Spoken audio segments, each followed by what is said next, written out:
Continuamos con más. Muchas gracias por su preferencia. El presidente del Estado, Luis Arce Catacora, ya envió las preguntas al Tribunal Supremo Electoral para el referéndum y aquí la vamos a conocer cada una de ellas y para ello lo tenemos al senador Rubén Gutiérrez, que nos va a estar ayudando a leer y a interpretar cada una de las preguntas. Pero antes hay que recordar que el presidente del Estado manifestó que estas preguntas del referéndum no corresponden a ninguna ambición personal, mucho menos viene a lo que son los cálculos electorales. ¿Cómo está, senador? Muy buenos días, gracias por su tiempo.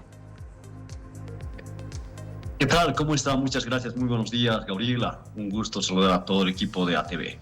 Muchísimas gracias, senador. ¿Le parece si vamos a estar revisando en este momento las preguntas que mandaron al Tribunal Supremo Electoral? La pregunta número 1, tenemos, por favor, si lo podemos poner en pantalla, ahí está. La pregunta número 1 sería, bueno, vamos a estar leyendo el tuit del presidente Luis Arce Catacora previo a esto. Ok, perfecto. Por favor, si me pueden poner ya, la pregunta 1. Ahí está, un poco más arriba, por favor, un poquito más abajo. Vamos a estar leyendo. Y bueno, ¿está usted de acuerdo en que la reelección establecida constitucionalmente por una sola vez de manera continua del presidente y vicepresidente del Estado sea ampliada para incorporar la reelección de manera discontinua, lo cual implicaría modificar la constitución política del Estado? Respuesta: sí, no. ¿Cómo podemos interpretar esta pregunta, senador? Bueno, es una de las preguntas que hacen a una de las instituciones jurídico-constitucionales como es de la reelección continua, porque actualmente la Constitución, la norma fundamental en el 168 establece una reelección de manera continua. Entonces, habilitar o no, eso dependerá ya de la población boliviana, abrir lo que es la reelección discontinua, es decir, que puede ejercer un mandato presidencial o vicepresidencial pasado un periodo constitucional o 2 periodos constitucionales y que nuevamente pueda presentarse para ser candidato a presidente o vicepresidente. Eso es de manera discontinua. Lo que también significa que hablar de discontinua es que un presidente, después de ejercer su mandato, tiene que necesariamente descansar y podría nuevamente habilitarse en una próxima oportunidad. Entonces, así se entiende cuando hablamos de una reelección discontinua. Sin embargo, actualmente, esto hay que aclarar, ya se ha generado absolutamente una certeza a la población boliviana de que ningún presidente puede ejercer una reelección si no es a partir de una reelección continua. Entonces, eso está ya establecido como mandato constitucional, pero además sobre esta primera pregunta tenemos que tomar 3 antecedentes importantes. El referéndum del 21 de febrero del año 2016, que dijo no a la posibilidad de una reelección indefinida. Segundo, el mandato, o más bien la opinión consultiva de la Corte Interamericana de Derechos Humanos, que ya ha modulado para el sistema interamericano, no es posible aplicar esto. Y tercero, la sentencia constitucional número 1010, que establece de que ningún presidente puede ejercer. Senador, decía, ahora sí, teníamos un pequeño inconveniente con su audio, de nuevo lo escuchamos. Sí, decía que la última sentencia constitucional 1010 establece de que no se puede ejercer más de 2 periodos de mandatos por un presidente. No se puede más prolongar su mandato y por eso es que eso ya se ha generado un antecedente, o más bien se genera certezas a la población boliviana. Pero esta primera pregunta obviamente no está, desde el punto de vista técnico, no está todavía consolidado porque tiene que pasar esta primera pregunta, así como las otras 3 preguntas, a control del Tribunal Supremo Electoral, porque ellos tienen que pronunciarse a través de un informe y también tiene que ser sometido al Tribunal Constitucional para ver el criterio de que si es preciso, es claro. Para ese efecto, obviamente, todavía está en trámite porque puede sufrir alguna modificación, alguna observación con relación a estas preguntas, pero ya está lanzada estas preguntas, ya está en terreno del Tribunal Supremo Electoral. Diputado, para que la población comprenda, senador, para que la población comprenda, los que estén de acuerdo con la reelección, ¿cuál tendría que ser su respuesta? Y los que no estén de acuerdo, ¿cuál tendría que ser su respuesta? Para que quede claro. Bueno, si la población dice no a esta primera pregunta, entonces se queda tal como está redactado actualmente la Constitución y pare de contar. Y además se estaría respetando lo que ya tenemos hasta ahora. Si acaso dice la población boliviana sí, su respuesta tal como está redactada actualmente la pregunta número 1, obviamente implicaría una reforma constitucional. Se tendría que iniciar una reforma constitucional para incorporar una reelección de manera discontinua. Es decir, si ganaría el sí, tal como está formulada actualmente la pregunta, hasta este momento, hasta esta hora, porque esto, reitero, puede ir ratificándose o bien modificándose conforme establece también la normativa, porque tiene que pronunciarse con relación a la pregunta el Tribunal Supremo Electoral y además el Tribunal Constitucional.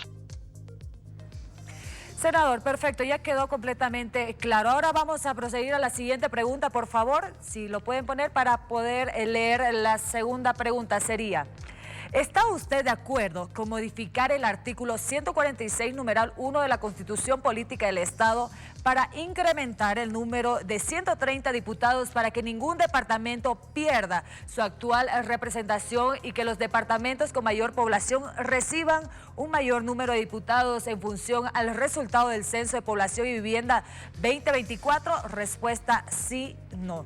Esto es con relación a los escaños. Sí, actualmente, Gabriela, la composición de la Cámara de Diputados es de 130 diputados y 36 senadores en la Cámara de Senadores. Simplemente estaríamos hablando aquí de diputaciones y no así de la Cámara de Senadores. Pero en materia de la composición de diputados, obviamente algunos departamentos que tengan mayor población, eso será ya en los próximos días, se conocerá, producto de la realización del Censo Nacional de Población y Vivienda, seguramente vamos a tener novedades. En estos momentos no podemos adelantar qué departamento tiene mayor población o qué departamentos han disminuido su población.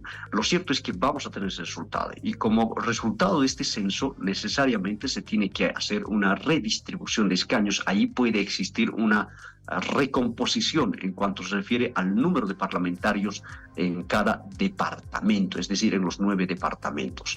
Pero con esta pregunta lo que se garantiza es que los departamentos, en este caso, que tengan menor población, que hayan disminuido, no pierdan, ¿no?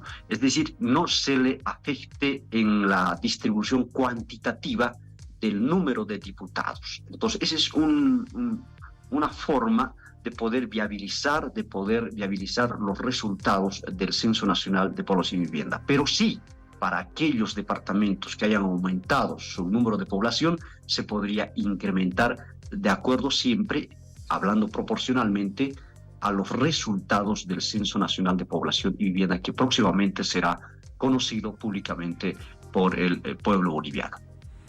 Perfecto. La 3 y la 4 es prácticamente lo mismo, ambas van dirigidas al combustible. Entonces, ahí podemos leer, por favor, vamos a generalizar las dos porque hace referencia tanto al diésel como también a la gasolina, senador. Leemos, por favor.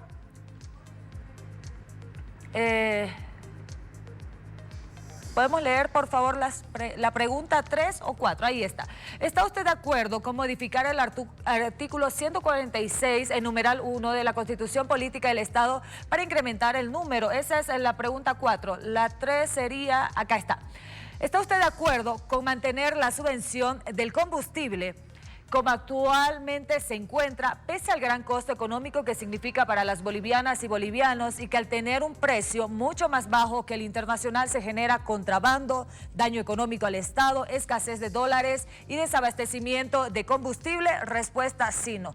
Los que estén de acuerdo con lo que es la subvención de combustible, ¿cuál debería ser su respuesta, senador? Bueno, aquí claramente le vamos a consultar al pueblo boliviano si a estas alturas del tiempo es posible seguir manteniendo la subvención a los combustibles, es decir, gasolina y diésel, o no.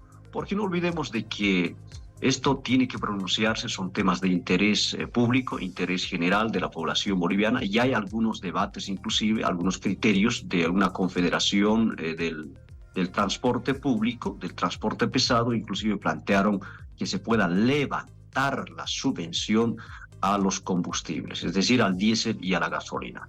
Pero que sea la última palabra que tenga el pueblo boliviano a través de este mecanismo de democracia directa como es el referéndum y diga con un sí o con un no para mantener o no. Entonces, si dicen que se mantenga, obviamente nosotros vamos a respetar, pero si dice que no se mantenga, porque en el tema de fondo, quienes se benefician más, entre comillas, bueno, son aquellas personas que se dedican a la especulación, al contrabando de diésel, que por cierto ha hecho mucho daño también de la gasolina, ha hecho mucho daño al país, y los verdaderos consumidores, los que utilizan precisamente son los del transporte público, los del transporte pesado, tanto del confederado como del libre. Obviamente que ellos son los más perjudicados y obviamente en última instancia son pues la población boliviana quien paga los platos rotos, como se dice coloquialmente. Entonces, yo creo que es oportuno de consultar para que se pueda expresar la población boliviana si mantenemos o no la subvención, porque también esto demanda cada año nosotros, Gabriela, estamos aprobando alrededor de 4 millones, imagínense, 4 millones de dólares con relación a la subvención de los hidrocarburos. Senador, ¿y hasta cuándo más o menos, un aproximado, se va a tener ya las correcciones por parte del Tribunal Supremo Electoral? Bueno, de acuerdo a la ley 026, tenemos un plazo en que tiene que estar todo listo, faltando 3 meses. Entonces significa de que nosotros ya como Estado, como país y como sociedad tendríamos que tener listo las preguntas para que se active este referéndum. No estamos hablando de reforma constitucional todavía, de referéndum hasta el 1 de septiembre. ¿Eso qué significa? Que este mes de agosto, hasta la siguiente semana, ya se tendría que tener todo listo. Para tal efecto, el Tribunal Supremo Electoral, cuanto más antes, tiene que ya remitir su informe técnico, su pronunciamiento, para que en el marco de este procedimiento se pueda elevar en consulta al Tribunal Constitucional sobre el carácter de las preguntas y finalmente nuestro presidente pueda emitir un decreto supremo para hacer viable estas 4 preguntas que hacen a 3 temas muy importantes que hoy hemos abordado. Entonces estamos aproximadamente a una semana y un poco más hasta el fin de mes de agosto. Hasta el 1 de septiembre tendríamos que tener todo listo porque el 1 de diciembre, fecha de realización de las elecciones judiciales, se va a llevar adelante este referéndum. Perfecto, senador, muchísimas gracias. Las dudas quedaron completamente claras. Muchas gracias por su tiempo. Muchas gracias, Gabriela, a usted. Un abrazo. Buenos días. Que tenga un excelente inicio de jornada, senador Rubén Gutiérrez. De esta manera estábamos viendo cuáles fueron las 4 preguntas planteadas por el presidente Luis Arce Catacora que fueron enviadas al Tribunal Supremo Electoral para el referéndum que se llevaría a cabo junto a las elecciones judiciales el 1 de diciembre. Continuamos con más.